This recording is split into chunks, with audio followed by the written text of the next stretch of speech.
ഇത് Kerala responsible tourism മിഷന്റെ അണ്ടറിൽ വരുന്നതാണ്. ഹണി മ്യൂസിയം എന്ന് പറയുന്ന പ്രോജക്റ്റ് ആണ്. ഇന്ത്യയിലെ ആദ്യത്തെ ഹണി മ്യൂസിയം ആയിട്ട് വന്നതാണ്. ഇതാണ് തേനീച്ചകളുടെ ലൈഫ് സൈക്കിൾ. തേനീച്ചകള് ലാർവ സ്റ്റേജിൽ നിന്ന് അഡൽട്ടായിട്ട് മാറാൻ വേണ്ട സമയം 24 ദിവസമാണ്. ഇങ്ങനെ വരുന്ന തേനീച്ചകളിൽ മെയിലും ഉണ്ടാകും, ഫീമെയിലും ഉണ്ടാകും. മെയില് പൊതുവിൽ അറിയപ്പെടുന്ന ലേസി ബീസ് എന്നാണ്, മടിയൻ ഈച്ചകളായിട്ട് അറിയപ്പെടുന്ന തേനീച്ചക്കൂട്ട്. ഈ തേനീച്ചക്കൂട്ടിലെ എന്റെ ജോബ് ചെയ്യുന്ന ആളുകൾ ഫീമെയിലാണ്, പെൺതേനീച്ച, വർക്കർ ബീസാണ്. തേനീച്ചക്കൂട്ടിൽ അവരെ കൂടാതെ ഒരാളും കൂടെ ഉണ്ടാവും. അതാണ് ക്വീൻ ബി, റാണി തേനീച്ച. റാണിയാണ് അവിടെ ജനറേഷൻ ബിൽഡ് ചെയ്യുന്ന ആള്. അതിന് അവൾക്ക് മാത്രമേ കഴിയൂ. ഒരു കൂട്ടിലെപ്പോഴും ഒരേ ഒരു റാണിയാണ് ഉണ്ടാവുക. 2 റാണിയെ ഒരിക്കലും ഒരു കൂട്ടിൽ കാണാൻ കഴിയില്ല. ഈ റാണിയെ കണ്ടാൽ നമുക്ക് പെട്ടെന്ന് മനസ്സിലാവും. കാരണം നല്ല വലിപ്പവും നല്ല ഭംഗിയൊക്കെ ഉണ്ടാവും. റാണിയുടെ ഏറ്റവും വലിയ സ്പെഷ്യാലിറ്റി റാണിക്ക് കൂട്ടിൽ 5 വർഷം വരെ ആയുസ് ഉണ്ട് എന്നുള്ളതാണ്. പക്ഷെ ഇവരൊക്കെ 4 മാസം കൊണ്ട് ചത്തുപോകും. തേനീച്ചകളുടെ മാക്സിമം ലൈഫ് 120 ദിവസമാണ്. ഇതിൽ റാണി 5 കൊല്ലം ജീവിക്കുന്നത് റാണിക്ക് കൊടുക്കുന്ന ഫുഡിന്റെ സ്പെഷ്യാലിറ്റിയാണ്. റാണിക്ക് അവർ കൊടുക്കുക റോയൽ ചില്ലി എന്ന് പറയുന്നത് സൂപ്പർ ഫുഡാണ്. അത് പെൺതേനീച്ചകളുടെ ബ്രെയിനകത്തുനിന്ന് വരുന്ന ഒരുതരം മിൽക്കാണ്, ബീസ് മിൽക്ക് എന്നാണ് പറയാം. തേനീച്ചക്കൂട്ടിൽ ജനിച്ചു വരുന്ന എല്ലാ ഫീമെയിൽ ബീസിന്റെ തൊണ്ടകൾ ഇതുണ്ടാവും. അവർക്ക് ഇവിടെ തൊറാക്സ് പോർഷൻ ഉണ്ട്, അവിടെ അവർ അതിനെ സ്റ്റോർ ചെയ്യും. അവരെന്നിട്ടത് വായിലൂടെ റാണിക്ക് ഫീഡ് ചെയ്യും.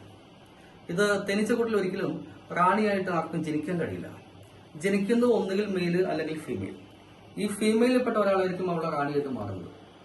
പക്ഷെ അത് ആരാണെന്ന് തീരുമാനിക്കുന്നത് ആ തേനീച്ചക്കൂട്ടിൽ തന്നെയുള്ള ഏറ്റവും സീനിയർ ആയിട്ടുള്ള ഫീമെയിൽ പെൺതേനീച്ചകളാണ്. അവര് ക്യാബിനറ്റ് പദവിയുള്ള ആളുകളാണ്. അവരാണ് ആ കൂട്ടിലെ ഏതെങ്കിലും ഒരു സ്ട്രോങ്സ്റ്റ് ലാർവയെ സെലക്ട് ചെയ്യും, അതിന് റോയൽ ജെല്ലി ഫീഡ് ചെയ്യും. ഈ റോയൽ ജെല്ലി കഴിച്ച് 15 ദിവസം കൊണ്ട് ഒരു സാധാരണ പെൺതേനീച്ച അവിടെ റാണിയാക്കി മാറ്റപ്പെടും. അതൊരു ക്രിയേഷനാണ്, ഇവർക്ക് മാത്രം ചെയ്യാൻ പറ്റുന്ന പോസാണ് അത്. അത് റാണിയുടെ മീറ്റിംഗ് വിളിച്ചാണ്. 5 വർഷത്തിൽ റാണിക്ക് ഒരൊറ്റ മീറ്റിംഗ് ഉള്ളൂ.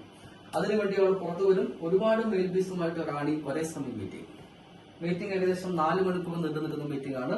അവളുടെ 7 സാക്ക് ഫിൽ ആവുന്നവരെ അവൾ മീറ്റിംഗ് കഴിഞ്ഞാൽ അവളുമായിട്ട് മീറ്റ് ചെയ്ത എല്ലാ അന്തരീക്ഷങ്ങളും ചത്തുപോകും. അത് ചത്തു താഴേക്ക് വിടും. കാരണം മീറ്റിംഗ് നടക്കുന്നത് ആകാശത്താണ്. നപ്ഷ്യൽ ഫ്ലൈറ്റ് എന്നാണ് പറയാം, വൈവാഹിക പറക്കല. റാണി മേലേക്ക് പറന്നിട്ട് താഴേക്ക് ഒരു ഫെറോമോണിനെ പ്രൊഡ്യൂസ് ചെയ്ത് കൊടുക്കും.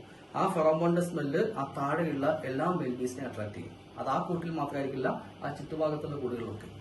അങ്ങനെ ലക്ഷക്കണക്കിന് മെയിൽ ബീസ് അവളെ ചേസ് ചെയ്യും മീറ്റിംഗിന് വേണ്ടി. പക്ഷെ അവളെ ചേസ് ചെയ്യാൻ കഴിയുന്നത് വളരെ ചുരുക്കം ആളുകൾക്കാണ്. ഏറ്റവും കരുത്തരായിട്ടുള്ള ആന്തരിച്ചുകൾ, അവരെ കണ്ടെത്താൻ വേണ്ടി അവൾ നപ്ഷ്യൽ ഫ്ലൈറ്റിൽ പോകും. ഈ ആന്തരിച്ചുകളെ സംബന്ധിച്ച് മീറ്റിംഗ് കഴിഞ്ഞാൽ ചത്തുപോകുന്ന അവർക്ക് നന്നായിട്ട് അറിയാം. അറിഞ്ഞോണ്ട് തന്നെ ഒരു മീറ്റിംഗിൽ പോകുന്നത്.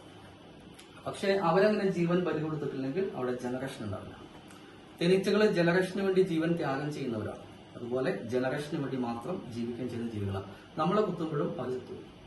അതും അവർക്കറിയാം. അറിഞ്ഞോട് തന്നെയാണ് അവർ നമ്മളെ കുത്തുക ചെയ്യുന്നത്.